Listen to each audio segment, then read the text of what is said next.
तुम्ही जेवला नाही का? जेवायला वाढू का? आम्ही जेवलो नाही त्यात विशेष काय? तुमच्या तब्येतीची काळजी वाटते म्हणून विचारलं. नील राजांबरोबर कुठे गेला होता?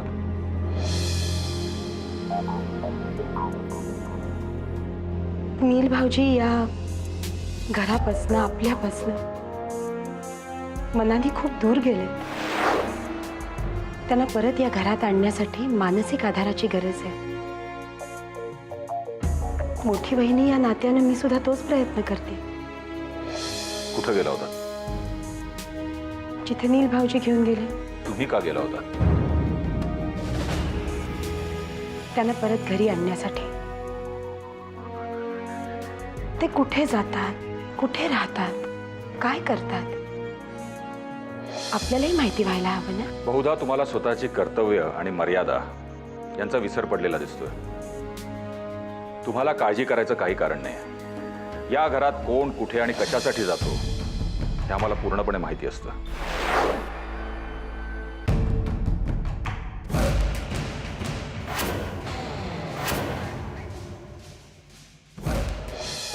मी हे उदाहरण लिहिलंय ते वहीमध्ये लिहून घ्या.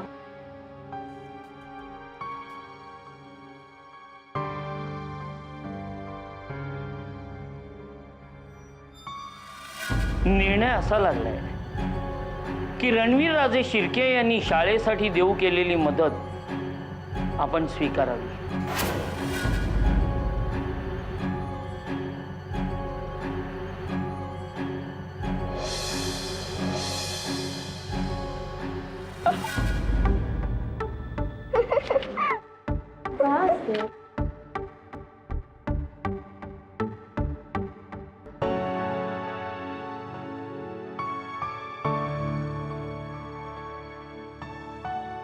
काय झालं श्रेया, असतेस का? मी नव्हते हसत. खरं सांग श्रेया. इथे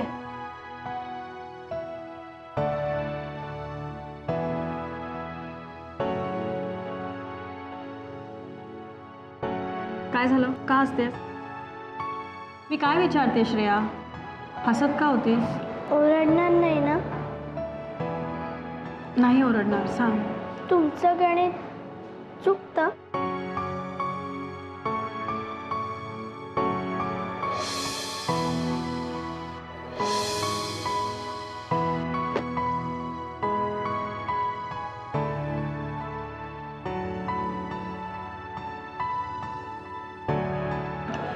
थँक्स श्रेया, माझी चूक सांगितल्याबद्दल. असं होतं कधी कधी ना. तब्येत बरी नाहीये. हो, पण अंग तर गरम नाहीये.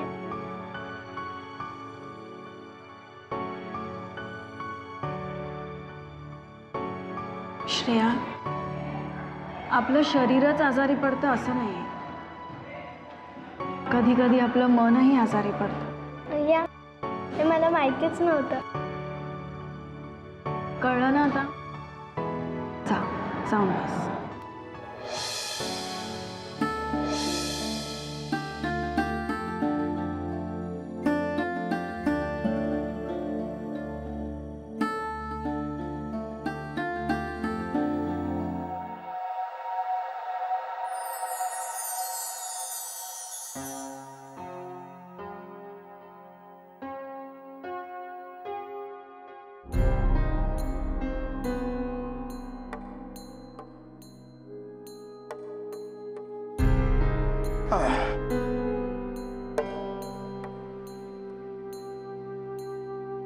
दादू रिलॅक्स.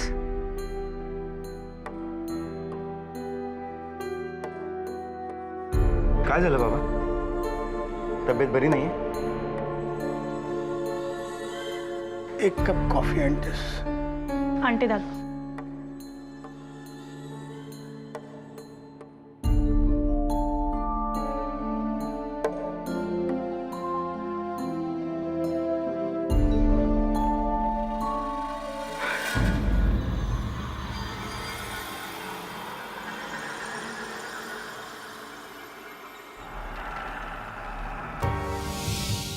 गोरे सर, धीरा पोटी फळे रसाळ गोमटी. राजे काय म्हणतात? संयम, संयम महत्वाचा. तुमच्याकडे तोच कमी आहे. आमच्या मानगुटीवर बसलेलं डीवीचं भूत शाळेच्या बाहेर पडेल असं आतापर्यंत कधी वाटलंच नव्हतं.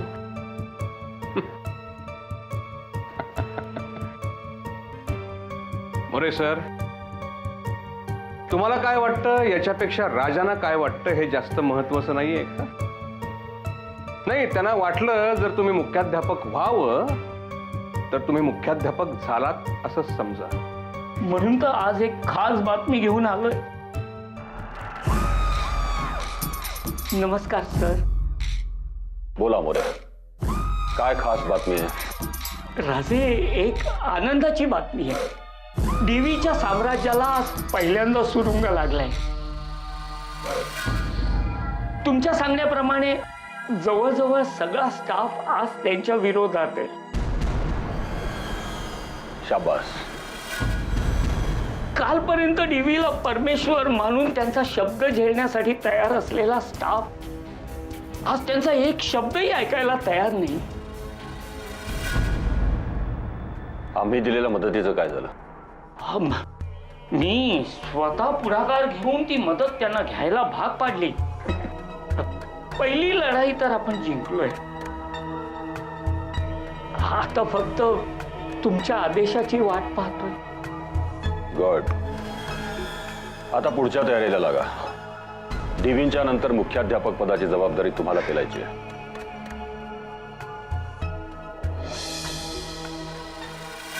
थोडक्यात सगळ्या स्टाफनी दादूंना विरोध करायला सुरुवात केली.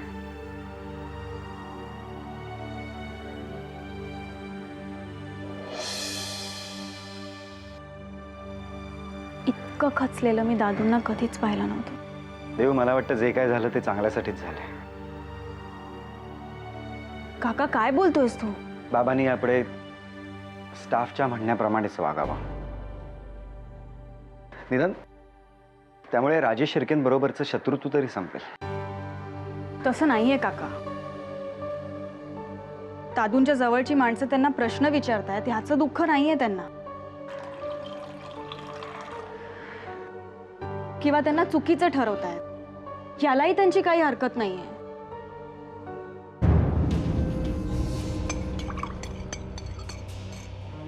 चुकीच्या माणसांची साथ देत आहेत आणि त्यामुळे मुलांचं भविष्य अंधारात आहे.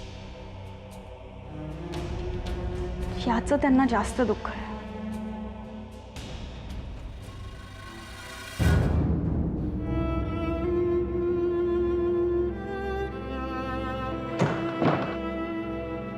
Welcome to my most favourite place. या जागेत खास असं काय आहे? या जागेत आमच्या मर्जीशिवाय दुसरं कोणी येऊ शकत नाही आणि आम्ही सुद्धा इथे फक्त आमच्या खास माणसांसोबत येतो. आणि मी त्या खास लोकांपैकी एक आहे. Of course yes. विक्रम, मला चिमटा काढ.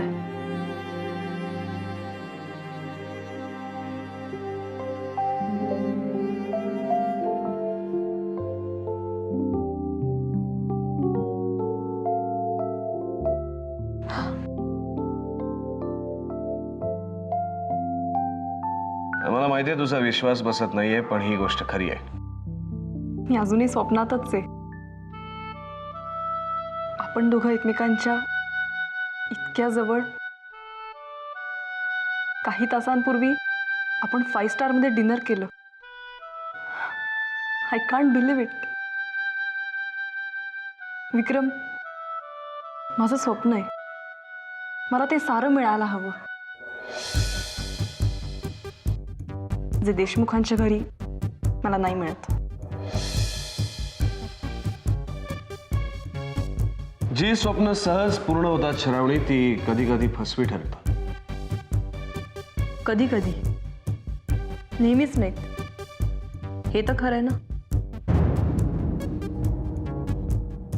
माहित नाही. विक्रम, तू माझी थट्टा करतोयस. तुझी एक गोष्ट मला खूप आवडते श्रावणी. कुठली? You are very optimistic. तुला एक विचारू? आजची संध्याकाळ तू माझ्याबरोबर घालवलीस. आपण डिनर सुद्धा एकत्र केलं आणि आता तुझ्या खास जागी तू मला घेऊन आलायस का?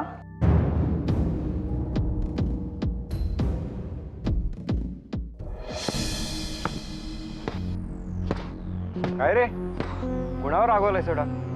राग काहीतरीच काय मकरंद काका? मग काय कुठली चॅम्पियनशिप मारायचा विचार करतोयस की काय? आजच्या काळात रोज घरी जिवंत परत येणं हेही कुठल्या चॅम्पियनशिप पेक्षा कमी नाहीये. छान बोलतोस. अरे पण ही रोजची लढाई सगळ्यांनाच लढावी लागते. त्यासाठी ही प्रॅक्टिस करायची काहीच गरज नाहीये. गरज आहे काका. समाजातल्या सगळ्याच प्रश्नांची उत्तर समाजशास्त्राच्या पुस्तकात नाही सापडत. ती आपल्याला शोधायची असतात. आणि आजकाल आवाज उठवल्याशिवाय या अर्धवट प्रश्नांकडे कोणाचं लक्षच जात नाही. टोकाचं बोलतोस. आपल्या आजूबाजूची परिस्थिती एवढी वाईट नाहीये रे. आपल्या आजूबाजूची म्हणजे कुठपर्यंत? आपल्या डोळ्यांना दिसते तिथपर्यंतच ना.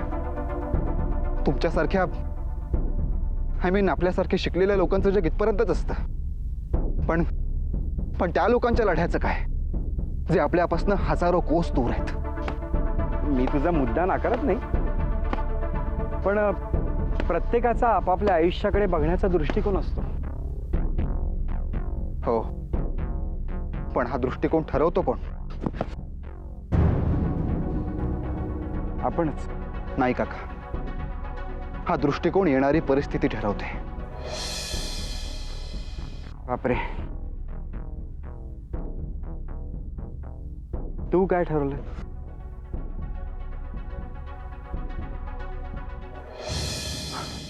कशाबद्दल? एकंदरीतच पुढच्या आयुष्याबद्दल. ते मी कोण ठरवणार?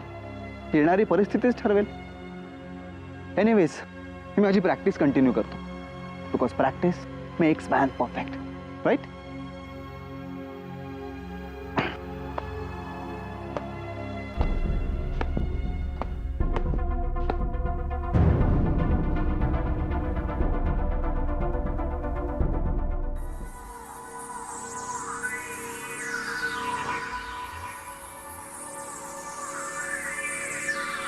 थँक्यू.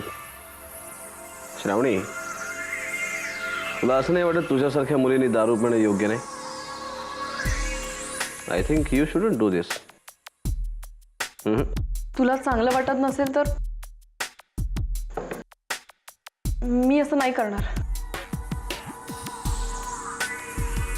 मला चांगली वाटणारी कुठलीही गोष्ट करशील?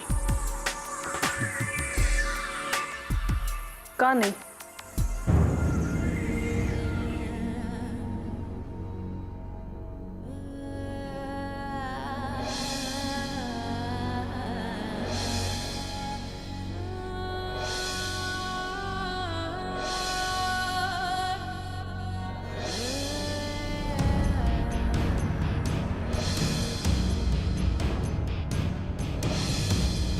तुला काय वाटतं श्रावणी, एखादी मुलगी एखाद्या मुलाबरोबर एकटी फक्त 2-3 भेटींमध्ये अशा एखाद्या निर्जन ठिकाणी आली तर कुठलाही खानदानी मुलगा तिच्याशी लग्न करेल?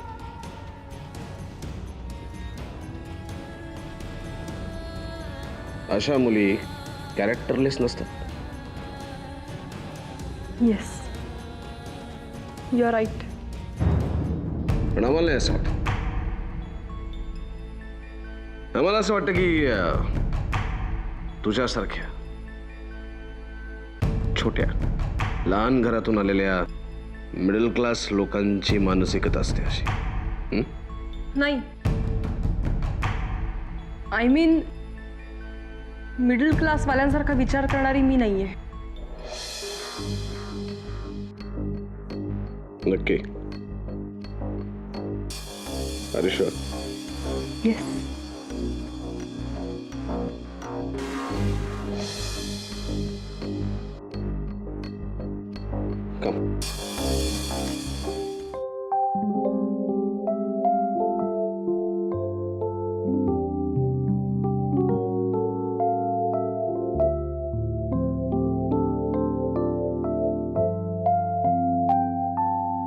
या त्या मुली आहेत ज्या मुलींबरोबर आम्ही आमच्या आयुष्यातली किमती संध्याकाळ घालवली. गंमत अशी आहे की यातली एकीचाही चेहरा दुसऱ्या दिवशी आमच्या लक्षात नव्हता. You want to be one of them?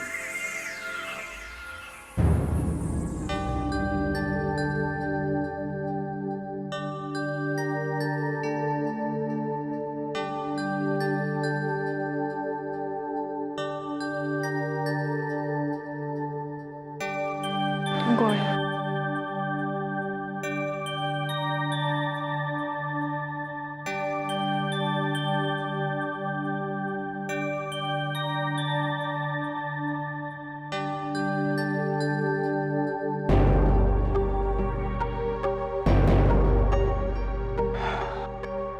दादू, आता दिवसभराचं सगळं विसरून शांतपणे झोपा तुम्ही. नाही, मला झोप नाही लागणार.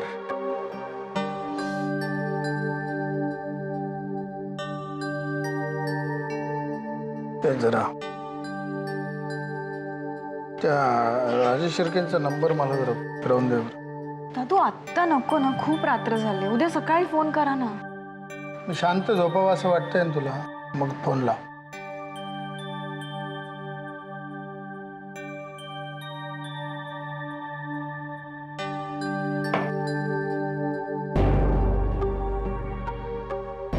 लाव लाव.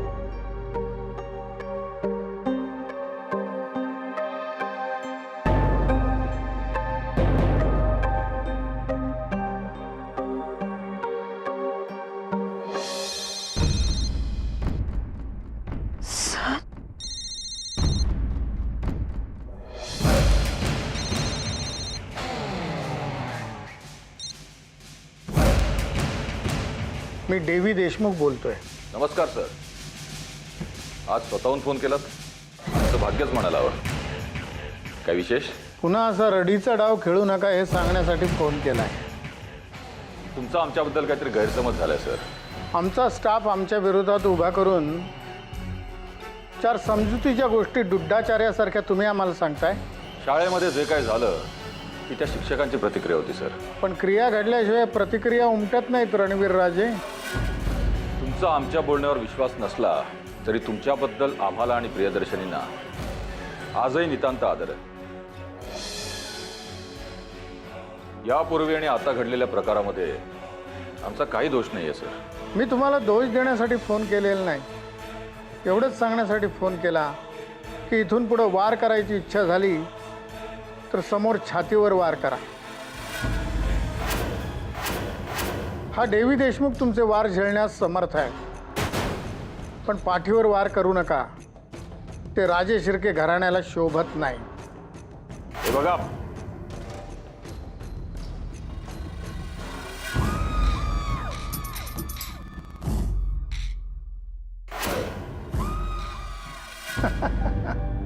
आता मला शांतपणे झोप लागेल.